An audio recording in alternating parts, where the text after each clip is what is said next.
안녕하세요. 시사요양맨 허피스트입니다.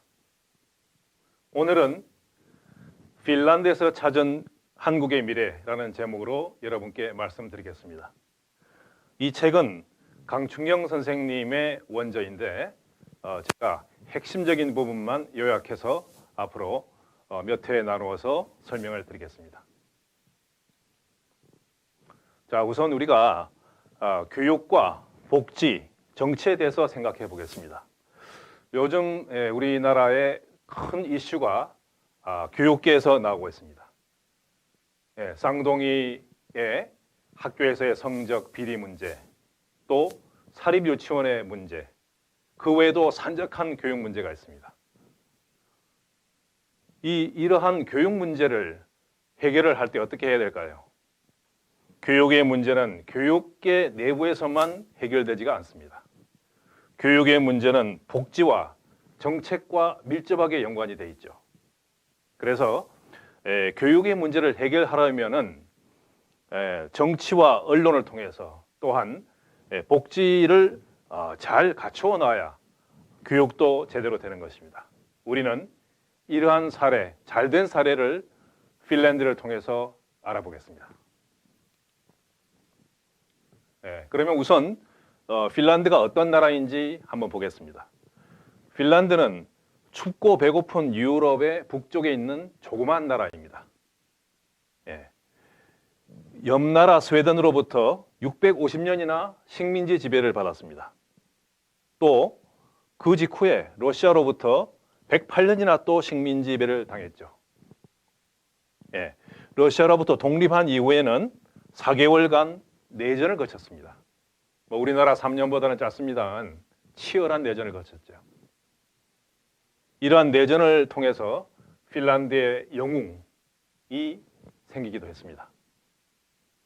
그리고 한 20년 후에는 소련과 무려 또 2번이나 전쟁을 하게 됩니다. 첫 번째 전쟁은 독일과 소련이 밀약을 해서 소련이 핀란드를 지배하도록 이렇게 합의한 거에 대해서 저항을 하면서 생겼습니다. 이때 유명한 스키 부대, 스키복을 입고 스키를 타고 또 가벼운 기관단총, 우리나라에서는 따발총이라고 부르는 이걸 가지고 게릴라처럼 저격을 통해서 소련군에 맞선 겁니다. 물론 군대의 수는 상대가 안 되죠.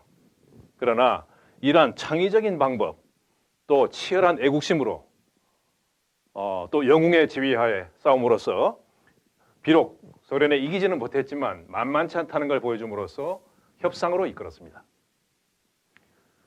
2차 대전 종전 후에는 이번에는 독일과 전쟁을 합니다. 왜냐하면 2차 소련과 핀란드 전쟁 때 그는 이 독일과 동맹을 통해서 소련을 공격했지만 2차 대전은 전범국인 독일에 대해서 소련과 핀란드가 또 연합해서 싸운 거죠. 그래서 8개월간의 전쟁을 통해서 독일 병력을 핀란드 땅에서 몰아내게 됩니다. 자, 이러한 여러 차례의 치열한 전쟁을 통해서 고생 많이 했습니다. 땅도 우리나라보다 작고 인구도 작습니다. 그런데 이 나라가 지금은 어떻습니까? 경제 부흥을 해서 복지와 교육, 정치마저 아까 말씀드린 3가지 중요 요소 최선진국이 되었습니다. 1인당 국민소득은 무려 52,000불, 우리나라는 지금 3만 불이 약간 넘습니다.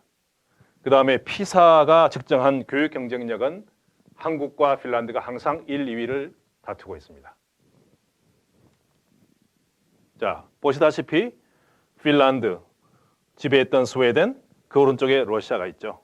독일은 이 아래쪽에 있습니다. 자, 우선 교육 분야를 보겠습니다. 우리나라와 핀란드의 교육 경쟁력은 어떤 차이가 있을까요? 피사라는 것은 Program for International Student Assessment라고 하는 약자죠. 국제 학생 평가 프로그램입니다. 이 피사 프로그램에서 한국과 핀란드가 매년 거의 세계 1, 2위를 하고 있습니다.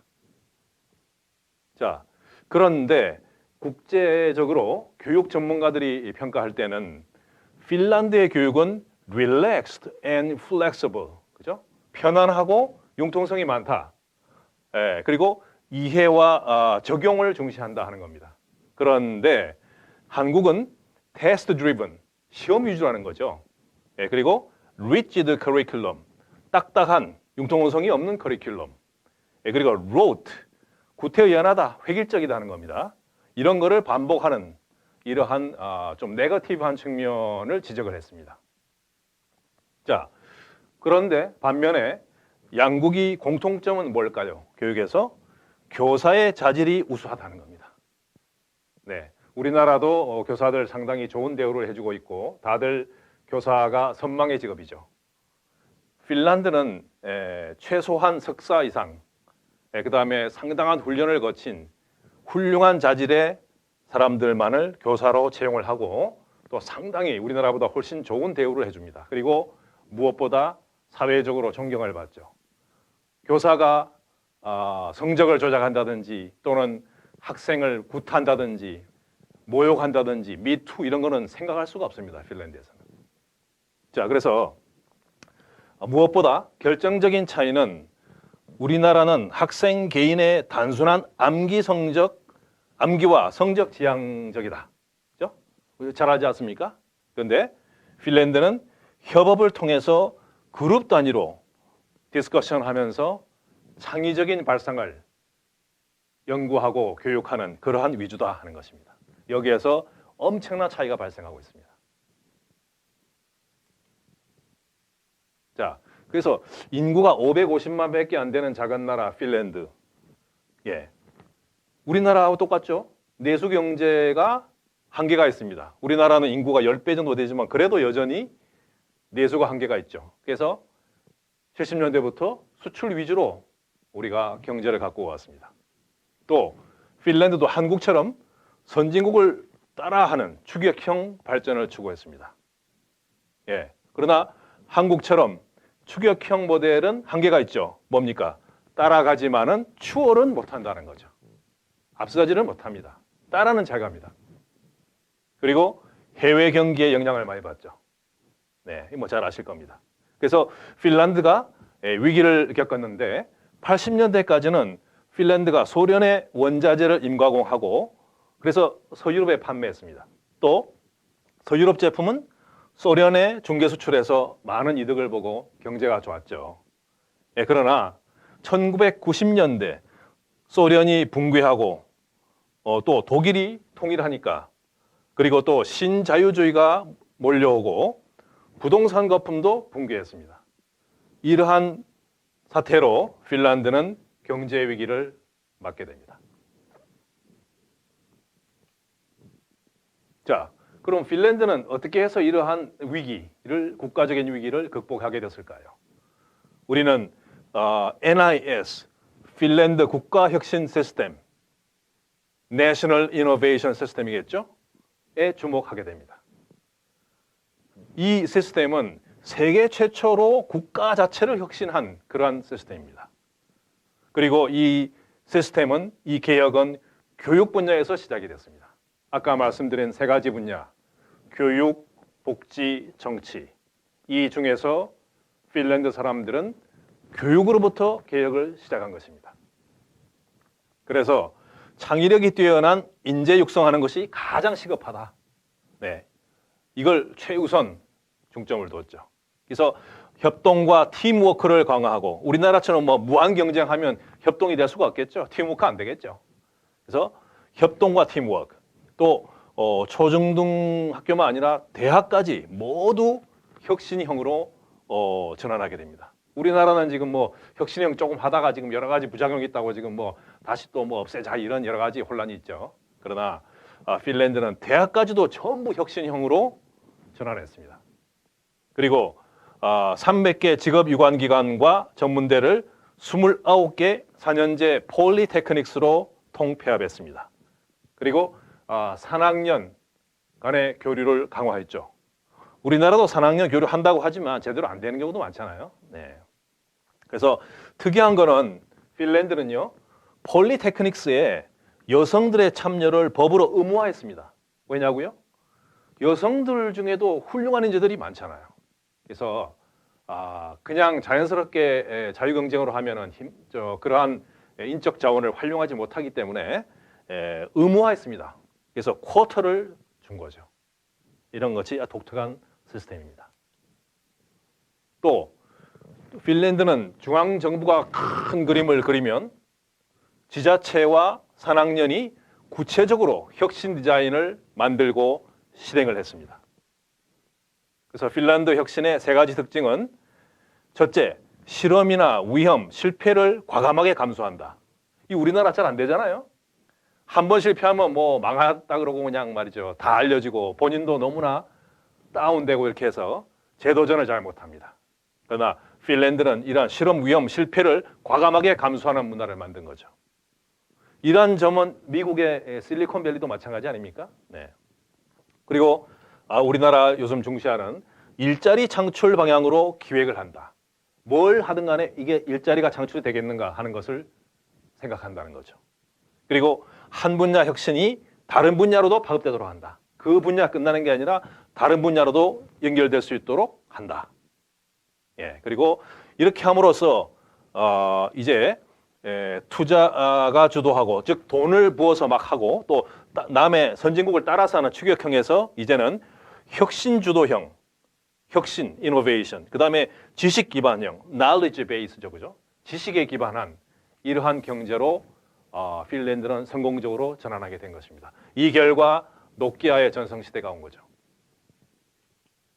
그래서 노키아가 이 그림에서 보시다시피 2012년을 계기로 그 전까지는 노키아가 세계에서 1위 업체였지만 삼성과 역전되게 되죠. 그러나 그 전까지는 노키아가 전 세계에서 가장 지배적인 휴대폰 메이커였습니다. 심지어 노키아는 1996년에 세계 최초의 스마트폰이라고 할 수 있는 그러한 디바이스도 앞서서 개발했습니다. 그래서 노키아가 전성기 때요, 핀란드 GDP의 25%까지나 차지했습니다. 엄청난 거죠. 4분의 1이나. 삼성전자는 요즘 2015년 기준으로 우리나라 GDP의 약 15%입니다. 이것도 엄청난 겁니다. 그러나 노키아는 핀란드의 무려 25%나 차지했다는 거죠. 네. 그래서 이랬던 엄청난 노키아가 2009년도에, 아까 2012년도에 삼성과 휴대폰이 역전되기 이미 몇 년 전에 파산을 했습니다.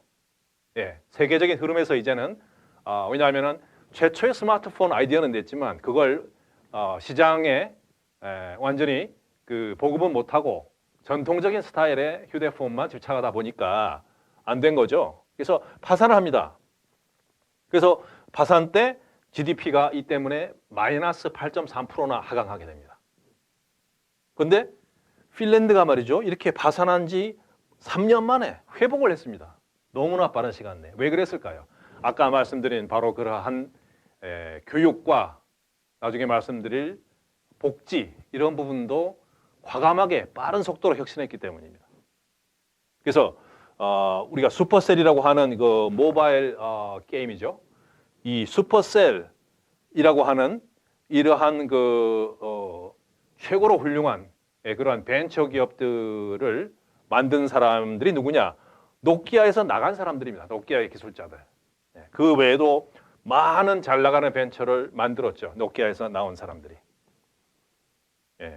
그래서 무려 가치가 3조 원이나 되죠. 자, 이거 보니까 우리가 삼성 생각나죠. 삼성전자 혹시 망하면 어떡하느냐. 우리나라도 망한다.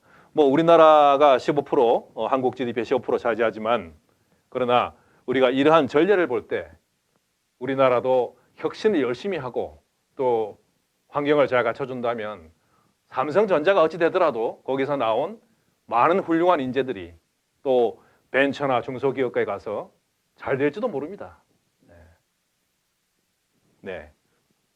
그래서 요즘은 뭡니까? 직장이 안전한 데가 없죠. 미래를 쉽게 알 수가 없습니다. 따라서 우리 젊은이들 특히 하고 싶은 일을 과감하게 하는 용기가 필요합니다. 지금 뭐 불안하니까 교사나 공무원 되려고 하는 풍조. 이거 참 심각하죠. 여러 분야의 인재가 필요한데 지금 너무 한쪽으로만 몰리고 있습니다. 안전 위주. 이래 가지고는 나라가 발전할 수 없죠. 예. 그래서 조금 위험을 무릅쓰더라도 하고 싶은 일을 해보는 그런 용기가 필요한 때입니다. 자, 그런데요. 지금 행복지수로 말하면 덴마크가 세계 1위입니다. 뭐 핀란드도 메디안에 들어갑니다만은 덴마크의 그 상황을 잠깐 비교해서 보기로 하죠. 덴마크의 훌륭한 점은요. 중학교에 졸업한 다음에 1년간 애프터 스쿨이라는 게 있습니다. 그래서 이때는 학교 공부를 그만두고 나를 찾는 시간, 내가 잘하고 즐거운 일을 찾는데 그런 프로그램을 하게 됩니다. 그래서 즉 not work but fun, 공부나 일이 아니라 재미로 하는 거죠. 이렇게 자기가 잘할 수 있고 즐거운 걸 함으로써 그것이 경쟁력이 되고 궁극적으로는 더 잘할 수 있는 일을 찾게 되는 것입니다. 그래서 개개인의 재능을 찾아줘서 즐겁게 하도록 해줘야 한다. 하고 싶은 일을 하는 사람이 많아져야 본인도 행복하고 사회가 행복하지 않겠습니까? 그리고 또 효율도 생깁니다. 하기 싫은 일 억지로 그냥 생계를 유지하기 위해서 하다 보면 재미도 없고 발전할 수가 없죠. 예, 그래서 이러한 자기가 잘할 수 있고 하고 싶은 일을 마음껏 할 수 있게 하려면 전제가 필요합니다. 그것은 직업제 교육이 원활하게 되어야 되고 또한 실업 기간 동안에 충분한 그 급여가 주어져야 되겠죠. 지금 우리나라도 점점 늘고 있습니다만 아직까지도 선진국에 비해서는 모자랍니다.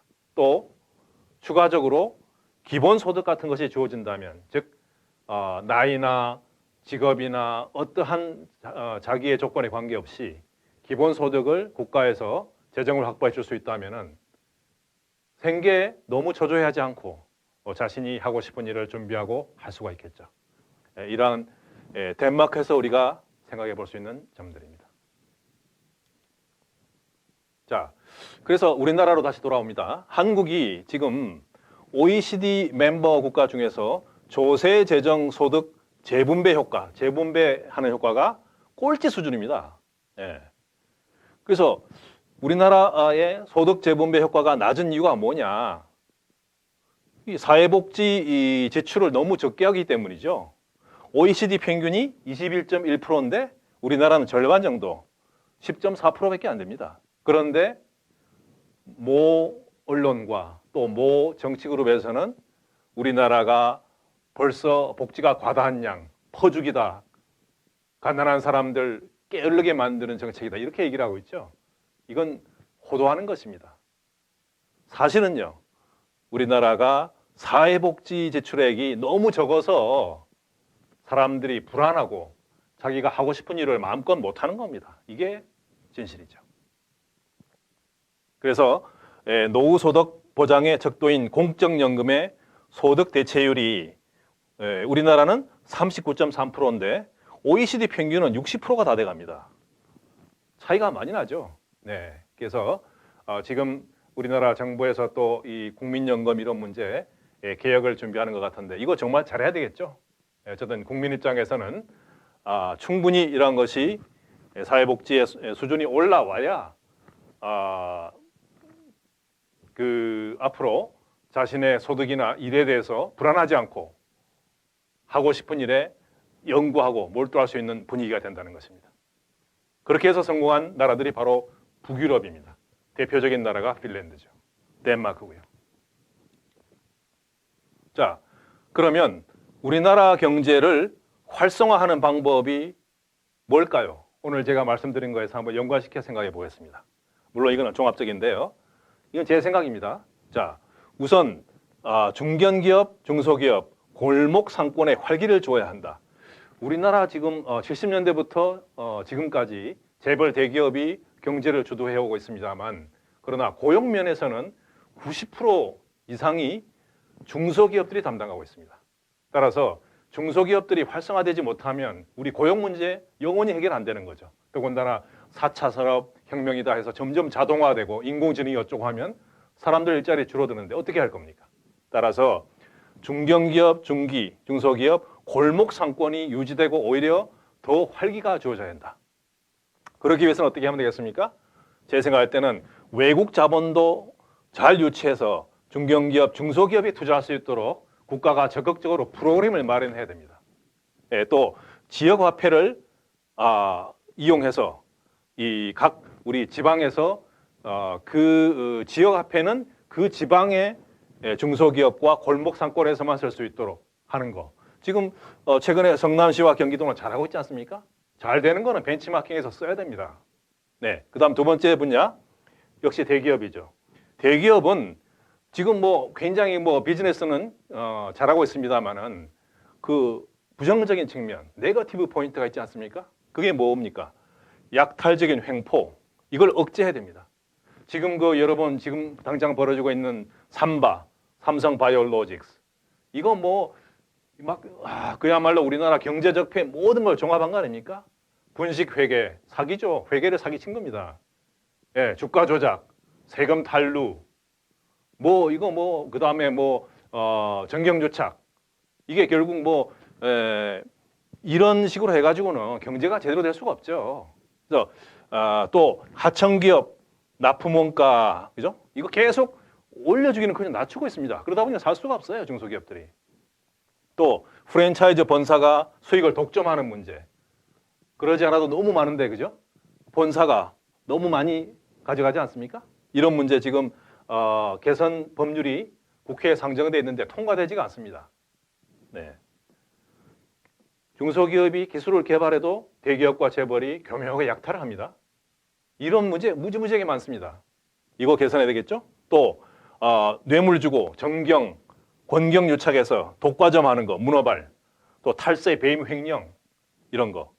또 일감 몰아주기, 자기들 그룹 해가지고 말이죠. 친인척 에만 비즈니스를 몰아줘서, 이런 것들이 다 시장 경제를 교란하는 행위입니다. 그래서 지금 최근에 다행히 우리 정부가 논의하고 있는 협력 이익 공유제라는 거, 그죠? 그 계열사, 하청 중소기업들이 그 오더를 주는 그 대기업과 잘 협력해서 좋은 성과를 나누면 그 성과 일부분을 중소기업과 공유하자는 거, 이겁니다. 이거 선진국에서는 잘 되고 있는데 우리나라에서는 자율적으로 안 되니까 법으로 만들려고 하는 겁니까? 예, 법으로 만들면 안 된다고 주장하는 사람들이 있지만 그러기 전에 스스로 안 되니까 그런 거 아니에요. 자, 이건 전례가 있습니다. 예, 지금 영국 노동당도 소위 말하면 포용적 소유기금이라고 해서 유사한 걸 지금 준비하고 있죠. 그래서 이것도 잘 되면은 상당히 우리나라 경제에 좋은 효과가 나올 것입니다. 또 마지막으로 남북 경제 교류를 통한 돌파구, 이거 중요합니다. 경제는, 자본주의 경제는 아시다시피 어차피 10년마다 20년마다 계속 그 불황이 반복되지 않습니까? 이거 어떡할 수 없는 겁니다. 그래서 경제 자체만이 아니라 경제 외적인 부분, 외부 경제라고 하죠. 경제 외적인 부분도 우리가 잘 가꾸어서 경제 좋은 효과를 내도록 만들어야 합니다. 우리나라는 현 시점에서 제일 큰 그 요소 중에 하나가 바로 이거죠. 남북 경제 교류입니다. 이렇게 해서 물류와 인적 자원, 지하 자원이 교류한다면 이 효과는 상상을 불허합니다. 예, 지금 뭐 세계에서 굉장히 그 유명하고 영향력이 있는 그런 투자가 짐 로저스입니까? 이분도 그렇게 말하죠.